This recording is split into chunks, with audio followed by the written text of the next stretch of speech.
Camille Pricker é repórter em Chicago e, a pedido de seu editor, Frank Curry, retorna à sua pequena cidade natal para investigar um mistério envolvendo a morte de uma menina e o desaparecimento de outra.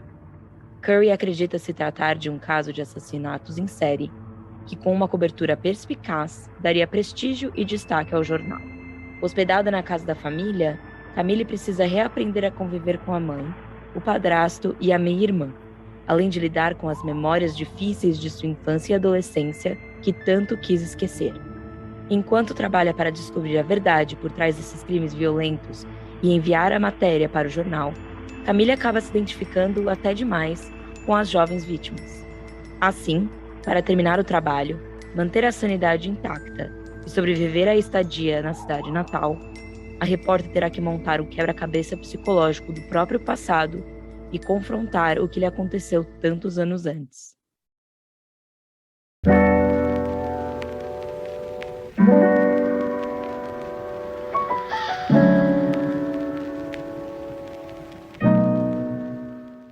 Oi pessoal, bem-vindos ao primeiro episódio de Só Mais Um Capítulo, e hoje a gente vai falar do livro Objetos Cortantes. A sinopse vocês já viram no começo do vídeo. E agora um pouquinho mais sobre a autora, Gillian Flynn. Ela nasceu em 1971 em Kansas, Missouri, nos Estados Unidos. Ela tem pais professores e na faculdade ela fez jornalismo e inglês. Ela foi crítica cinematográfica na Entertainment Weekly por 10 anos. E lá ela começou a desenvolver os seus primeiros livros, que hoje em dia são o maior sucesso. Além de Objetos Cortantes, vocês podem ter ouvido falar de Garota Exemplar ou Lugares Escuros. O livro é de 2006, mas foi em 2014 que a Gillian entrou para a lista da Forbes de autores mais bem pagos. A maioria dos seus livros foram adaptados para a TV ou para o cinema, e Objetos Cortantes não é diferente. Ele foi adaptado para o formato de minissérie, que foi lançado em 2018 pela HBO.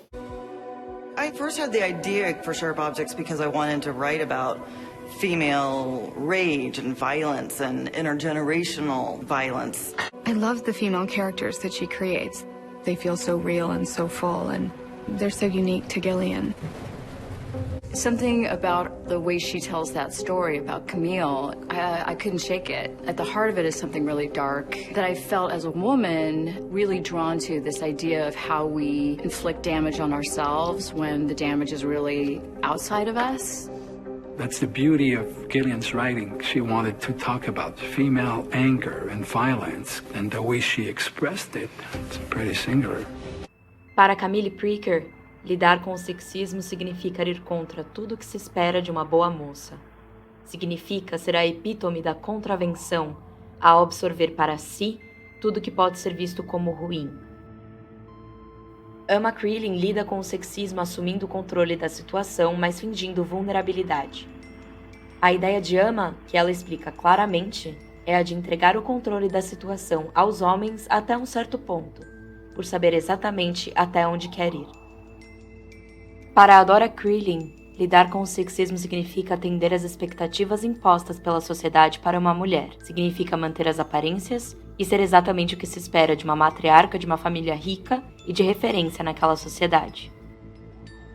No artigo A Representação Feminina e as Relações Intersemióticas em Objetos Cortantes e Garota Exemplar, de Milena Ramos Pereira e Ana Carolina Negrão Berlini de Andrade, destaca-se como Objetos Cortantes, de 2006, é uma obra que traz uma personagem principal feminina com muitos traumas, Camille. Boa parte de seus traumas são atribuídos à sua mãe, que tinha preferência por sua irmã mais nova, morta de causas desconhecidas no início da fábula. As semelhanças entre Camille e Ama não dizem respeito apenas a elas serem figuras femininas em destaque, pois também há um ponto de interseção dos problemas psicológicos que ambas as personagens possuem, problemas estes que foram causados por suas famílias e pelas próprias cobranças sociais, pois Camille não atende aos padrões de feminilidade, mas não esconde quem realmente é, enquanto Ama finge ser quem não é para iludir a sociedade e manipulá-la. Foi perceptível que as caracterizações de Ama e Camille nas versões sincréticas homônimas foram projetadas para mostrar suas personalidades. No caso de Camille, roupas rasgadas e escuras e aparência desleixada para mostrar a sua revolta, seus traumas e o fato de que ela não é vaidosa. Já no caso de Ama, ela utiliza sua beleza e aparência angelical, vestindo-se de forma adequada e fala gentil, para enganar as pessoas à sua volta. É possível observar as cobranças impostas socialmente também em Objetos Cortantes com a personagem Adora, que esconde os seus problemas psicológicos por trás da sua boa aparência, simulando ser uma mãe carinhosa e cuidadosa.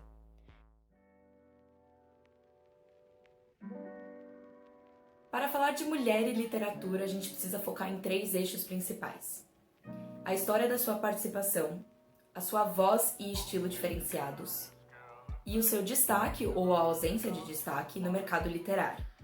Jane Austen, Mary Shelley, Virginia Woolf, Agatha Christie, J.K. Rowling são nomes de grande peso no mundo literário, principalmente entre as mulheres. Mas parece que quando a gente pensa em mulheres autoras, a gente acaba sempre apertando a mesma tecla. Os nomes parecem sempre se repetir. E isso se intensifica ainda mais quando comparado com a vastidão de histórias e livros que são assinados por homens.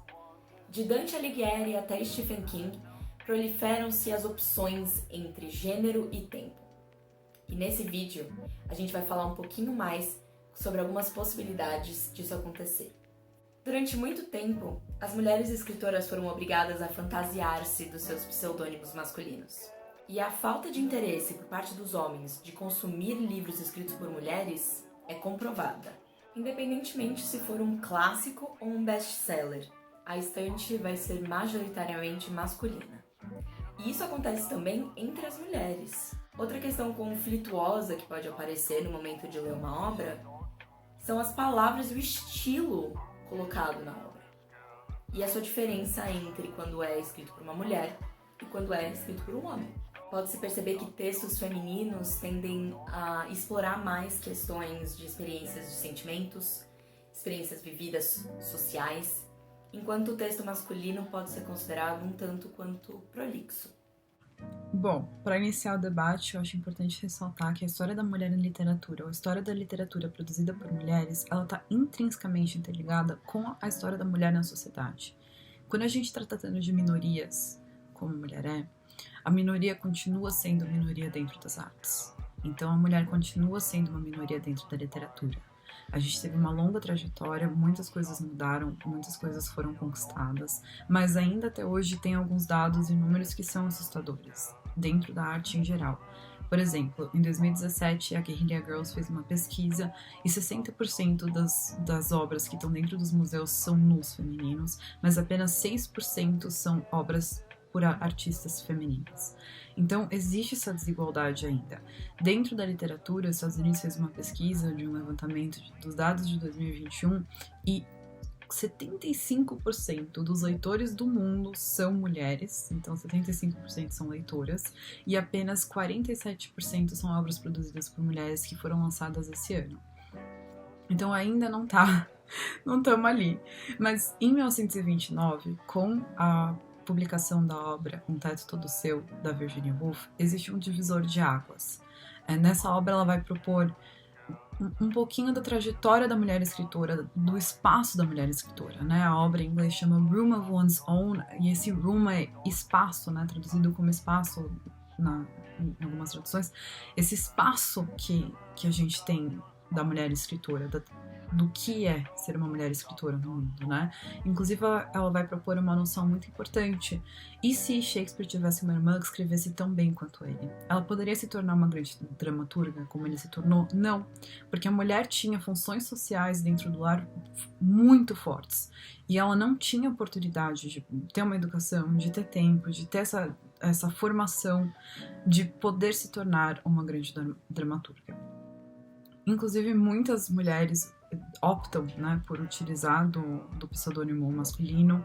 A gente tem a George Sand, a George Eliot, as irmãs Brontë, que é um grande exemplo, e hoje em dia, nos dias de hoje, né, a J.K. Rowling, a Joanne Kathleen Rowling, ela, por indicação da editora dela para mais alta venda, eles decidiram colocar um pseudônimo que fosse soar mais masculino para atingir os meninos mais jovens, né, o público masculino também. Então, quando a gente está falando sobre isso, a gente está falando que quando a gente vê a capa de um livro e tem um nome de uma mulher autora, vai mudar, né, vai mudar para quem tá indo comprar, o que é essa obra, onde essa obra está posicionada na sociedade, de acordo com a posição da mulher. Porque, no fundo, não existe uma diferença grande, né? Não existe uma diferença, se você for falar, existe uma diferença entre as obras para produção masculinas e produção femininas. Não, o que existe é cada autor, cada experiência de cada autor, o que esse autor está passando, principalmente quando a gente está tratando dos dias de hoje. A gente tem, obviamente, uma experiência feminina muito mais aprofundada quando a gente está em obras de autoras femininas falando sobre mulheres, que é uma experiência que, obviamente, não seria possível porque o homem não teve a experiência do que é ser mulher, mas a narrativa muda, não, né? Principalmente se a gente pega gêneros como o suspense. É necessário que essa obra seja escrita por um homem para ser boa? Nunca, né? Nunca.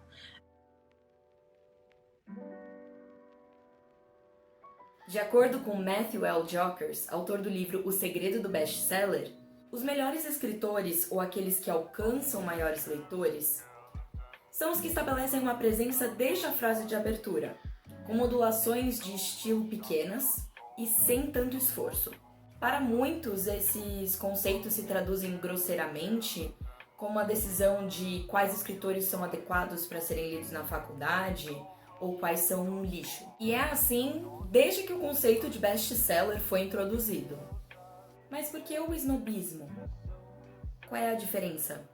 Por que escritores clássicos merecem elogios como alguém que faz melhor o que dois desses escritores da nossa cultura contemporânea realmente se saíram bem?